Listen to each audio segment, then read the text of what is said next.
जगाला सर्वप्रथम शांतीचा संदेश देणारे तथागत भगवान गौतम बुद्ध मृत्यूच्या मैदानात मर्दाच्या मनगटानं ध्येयाच्या धुंदीनं मृत्यूची झुंज करून स्वराज्य निर्माण करणारे कुळवाडी भूषण प्रतिपालक छत्रपती शिवाजी महाराज, विठू माझा लेकरवाळा संगे गोपाळाचा मेळा असे म्हणणाऱ्या संतांची संतभूमी, जुलमी जातीवादाविरोधात दंड ठोकून बंड पुकारणारे महामानव राष्ट्रपिता क्रांतीसूर्य महात्मा ज्योतिबा फुले, चतुर्वर्ण व्यवस्थेचा चिंतन करणारे लोककल्याणकारी राजा छत्रपती राजर्षी शाहू महाराज, भारतीय राज्य घटनेचे शिल्पकार विश्वरत्न परमपूज्य डॉक्टर बाबासाहेब आंबेडकर, साहित्य सम्राट लोकशाहीर अण्णाभाऊ साठे, माता जिजाई, माता भीमाई, माता रमाई, माता अहिल्या, माता सावित्री या सर्व महापुरुषांना महामातांना आपल्या सर्वांच्या टाळ्याच्या गजरात विनम्र अभिवादन करतो।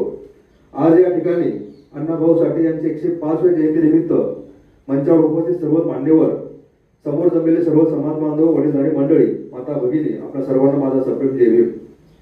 आज आपण या ठिकाणी अण्णाभाऊ साठे यांची 105वी जयंती मोठ्या उत्साहाने या ठिकाणी साजरी करत आहोत। आपण सर्वजण या ठिकाणी जयंतीनिमित्त या ठिकाणी सर्वजण जमलात। आपण यासाठी कशासाठी आलोय, का आलोय याची जाणीव तुम्हाला आणि मला, आपल्या सर्वांना आहे, परंतु आपले माणसं पटकन जवळ येत नाहीत। मी नेहमी सांगत असतो, काय झालं, सकाळची वेळ आहे, डोंबारी सगळे घरातून बाहेर पडला, घरातून बाहेर आल्यावर रस्त्यावर आल्यावर त्याने आपल्या कड्यावरचा ढोल काढला आणि त्या कड्यावरचा ढोल त्याने वाजवायला सुरुवात केली। जसा त्या डोंबाऱ्याने आपला ढोल वाजवायला सुरुवात केली तसं त्याचं डोंबाऱ्याचं पोरगं त्याच्या सोबत असणार त्याचं जे पोरगं आहे ते पोरगं नाचायला लागलं, ते पोरगं नाचायला लागलं, खेळायला लागलं, उड्या मारायला लागलं, जनतेचं मनोरंजन करायला लागलं।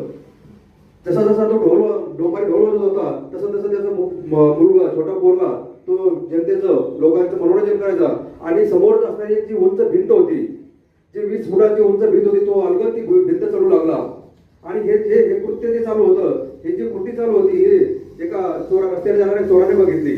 त्या चोराने बघितलं की हा डोंबाऱ्याचा पोरगा, छोटासा पोरगा 20 फुटाची भिंत अलगद चढतोय, हा डोंबाऱ्याचा पोरगा आपल्या कामाचा आहे। आणि भरून तो चोर त्या डोंबाऱ्याकडे गेला आणि त्या डोंबाऱ्याला विचारलं, का रे बाबा, तू ढोल वाजवतो, तुझ्या ढोलाच्या तालावर तुझा पोरगा नाचतो, उड्या मारतो, खेळतो, लोकांचं मनोरंजन करतो, तर तुला पैसे मिळतात किती? तेव्हा तो डोंबारी बोलतो, अरे काय, मी दिवसभर ढोल वाजवतो, माझा मुलगा त्याच्या त्या तालावर नाचतो, खेळतो, उड्या मारतो, थकतो, जमतो, तेव्हा कुठेतरी मिळतात 40-50 रुपये।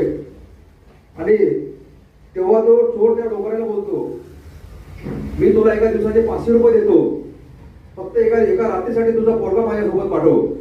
तो डोंबारी बोलतो, काय हरकत नाही, तू जर 500 रुपये देत असेल तर काय हरकत आहे, घेऊन जा, काही अडचण नाही। आणि मग तो चोर त्या डोंबारीला 500 रुपये देतो, त्याला 500 रुपये दिल्यानंतर